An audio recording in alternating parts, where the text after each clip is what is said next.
आज हम देखेंगे कि बूटस्ट्रैप 4 में हम टेक्स्ट कलर्स और बैकग्राउंड कलर्स कौन कौन से अवेलेबल है और किस तरीके से हम दे सकते हैं। सेम वही तरीका है, हमने क्लास कॉल करना होता है। जो पिछली वीडियो में मैंने बताए थे कुछ बटन्स के बारे में, वही कलर्स है लेकिन थोड़ा सा उसमें सिंटैक्स चेंज है, तो मैं आपको दिखा देता हूँ।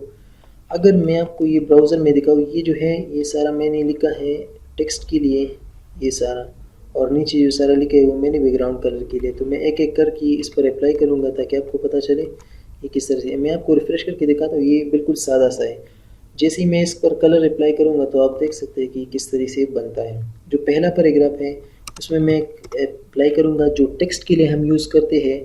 बटन्स के लिए हम BTN यूज़ करते हैं, यहाँ पर टेक्स्ट के लिए हम टेक्स्ट ही यूज़ करते हैं, डैश और फिर म्यूटेड एक ऐसी, मैं आपको दिखा देता हूँ, ऐसी कलर होती है जैसे म्यूट सा हो। यहाँ पर देखिए ये ग्रे जैसा हो। और उसके बाद जो है एक इम्पोर्टेंट, तो मैं यहीं पर टेक्स्ट डैश इम्पोर्टेंट, जो कि रिफ्रेश सॉरी इसमें थोड़ा सा मसला। अच्छा मैं आपको सॉरी, यहाँ पर ये इम्पोर्टेंट नहीं है, मैंने वैसे इम्पोर्टेंट लिखा, और यह जिस तरीके से हमने लिखा था प्राइमरी, तो मैं इसको प्राइमरी कर देता हूँ और इसको रिफ़्रेश करके दिखा देता हूँ। यहाँ पर अब देखिए प्राइमरी बन चुका है, ये टेक्स्ट कलर है। अब जो दूसरी वाली को मैं कर देता हूँ टेक्स्ट डैश, और ये है सक्सेस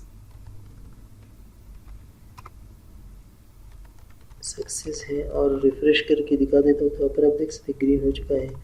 अब मैं यहीं पर जो है सॉरी, यहीं पर मैं अब टेक्स्ट लिखूँगा और लिखूँगा इन्फो, यानी इन्फो के बारे में। तो मैं आपको रिफ़्रेश करके यहाँ पर आप देख सकते इन्फो वाला है।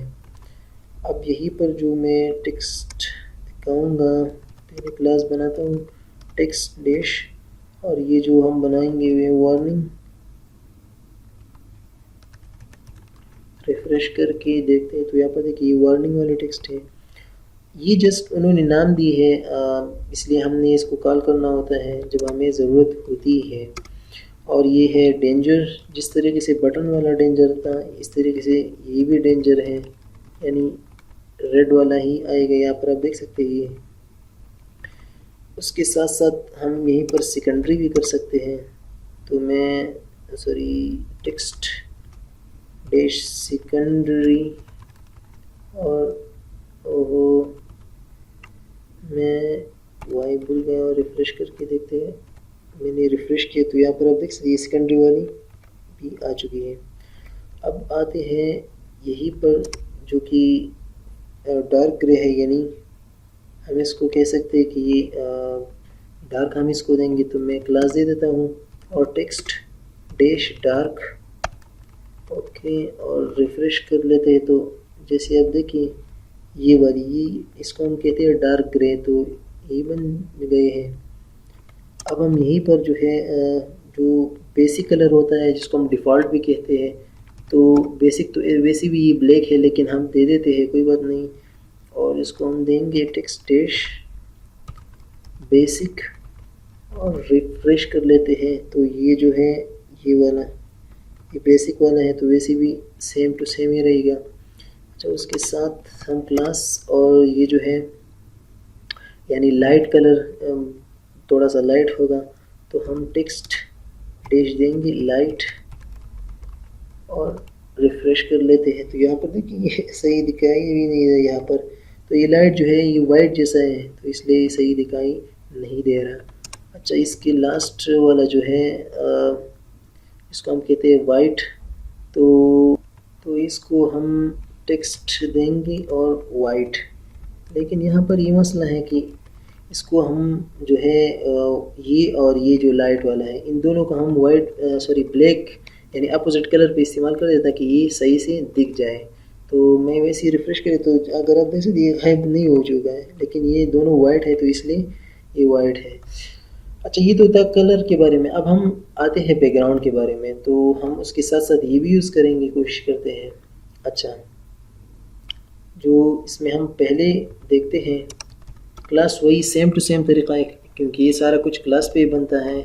और उसकी हम यहाँ पर देंगे बीजी डैश जो भी है, यानी अगर ये प्राइमरी है तो प्राइमरी का मतलब सॉरी इम्पोर्टेंट है, तो यहीं पर अगर आप देखिए तो मैंने पहले भी यहीं पर वो दिया था, तो मैं यहाँ पर देखता हूँ प्राइमरी। तो अब यहाँ पर देखिए ये इस पैराग्राफ को बैकग्राउंड कलर देगा। अगर आपको CSS आता हो तो हम बैकग्राउंड को बैकग्राउंड कलर और कॉलन और इस तरह कुछ देते हैं, लेकिन यहीं पर आपने जस्ट एक ही ये कोड लिखना होता है और इसको यही कलर देता है। तो मैं रिफ़्रेश करके देखता हूँ, तो यहाँ पर देखिए ये इन्होंने कलर दे दिया। अब मैं चाहता हूँ कि इसके साथ साथ मैं ये कलर भी दे दूँ, यानी वाइट। तो मैं यहीं पर दूसरा, इस क्लास के अंदर दूसरा स्पेस देके दूसरा क्लास कॉल करूँगा, और वो क्या होगा, टेक्स्ट डैश वाइट। क्योंकि वाइट, अभी वाइट आपको पता चल भी जाएगा कि ये वाइट किस तरह। तो मैं आप सॉरी यहाँ पर थोड़ा सा टेक्स्ट है, ये मैंने यहाँ पर स्पेलिंग गलत किया और रिफ़्रेश कर लेते थे। यहाँ पर देखिए इन्होंने वाइट टेक्स्ट दे दिया और बैकग्राउंड प्राइमरी। ओके, उसके साथ साथ हम यहीं पर भी आएंगे जो कि है सक्सेस, BG डैश सक्सेस है। ओके, और उसके साथ साथ अगर आप देखिए इसकी हम टेक्स्ट जो है, टेक्स्ट एक और क्लास देंगे, उसके साथ हम मल्टीपल क्लासेस एक साथ यूज़ कर सकते हैं। चाहे आप यहाँ पर अगर आप देखिए तो मैंने दो क्लासेस ली है, एक टेक्स्ट का और एक बैकग्राउंड का। तो मैं यहीं पर भी वाइट यूज़ करूँगा। अब तो मैं यहीं पर आता हूँ, रिफ़्रेश करता हूँ, कहता है कि ये वाइट हो चुका है यानी टेक्स्ट। अब इसको मैं क्या कर लूँगा, ये जो है इसको इन्फो बना लूँगा, BG डैश इन्फो। और इसको हम देखते हैं कि कलर सही है। अगर मैं रिफ़्रेश कर तो यहाँ पर देखिए इन्फो आ चुकी है। इसकी भी मैं टेक्स्ट जो है वाइट कर लेता हूँ और रिफ़्रेश कर लेते हैं, तो यहाँ पर देखिए ये भी आ चुका है। अब यहाँ पर आते हैं और यहीं पर हम BG को वार्निंग वाला कलर देंगे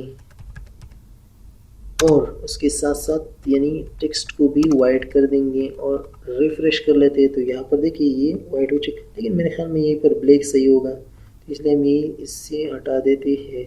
इसको और कलर भी आप दे सकते हैं, मिसाल के तौर पर डार्क और ये सारा कुछ, लेकिन मैं कुछ भी नहीं दे रहा, तो इसको हम रहने देते क्योंकि बाय डिफ़ॉल्ट ब्लैक ही आएगा। तो ये वार्निंग वाला था।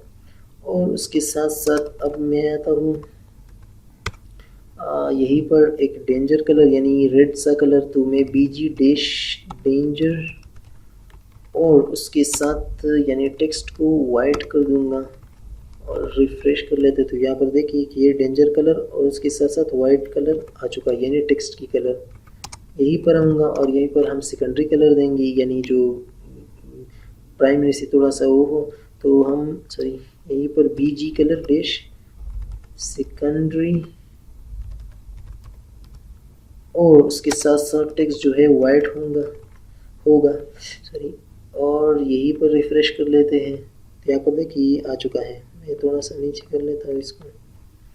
अब आते हैं यहीं पर जो कि डार्क ग्रे है यानी डार्क है, तो उसके साथ भी हम वही करेंगे यानी BG डैश डार्क लिखेंगे और टेक्स्ट तो वाइट हो गई, क्योंकि अगर वाइट नहीं हुआ तो ये फिर हमें कुछ भी यहीं पर इस तरीके से हम कर सकते हैं। कलर की नाम सेम है लेकिन ये वैल्यूज़ चेंज है, ये BG और टेक्स्ट और ये PTN वगैरह ये चेंज है, बाकी कलर जो है वो सेम है। अब हम बात करते हैं लास्ट वाला जो है यानी लाइट, वही जो जिस तरीके से हम वाइट यूज़ करते हैं BG डैश और उसके साथ साथ यानी लाइट। तो लाइट जो अगर आपको पता हो तो वाइट सा था, तो मैं रिफ़्रेश करके देखता हूँ। यहाँ पर देखिए असल में बैकग्राउंड आ चुका है यहीं पर, लेकिन क्योंकि वाइट है तो इसलिए ये दिखाई नहीं दे रहा। तो ये थी कुछ बैकग्राउंड की कलर और उसके साथ साथ जो थी टेक्स्ट की कलर। हमने देखी कि हम किस तरीके से यहाँ पर यानी बूटस्ट्रैप को कॉल करके इसको यानी टेक्स्ट को डिज़ाइन कर सकते हैं। टेक्स्ट को जो बूटस्ट्रैप की कलर्स है वो हम दे सकते हैं और कौन कौन से कलर्स अवेलेबल है हमारे पास। और उसके साथ साथ हमने ये भी देखा कि बैकग्राउंड की कौन कौन से कलर हमारे पास अवेलेबल है। और हम एक क्लास में दो दो तीन तीन चार चार जितनी भी क्लासेस आप डालना चाहते हैं, जिस तरीके से आप देखिए ये एक क्लास है यानी बैकग्राउंड कलर के लिए, और ये दूसरा मिनी फ़ॉन्ट के लिए। इसके साथ साथ और जो है क्लासेस आप भी यूज़ कर सकते हैं जब आपकी उसकी ज़रूरत हो।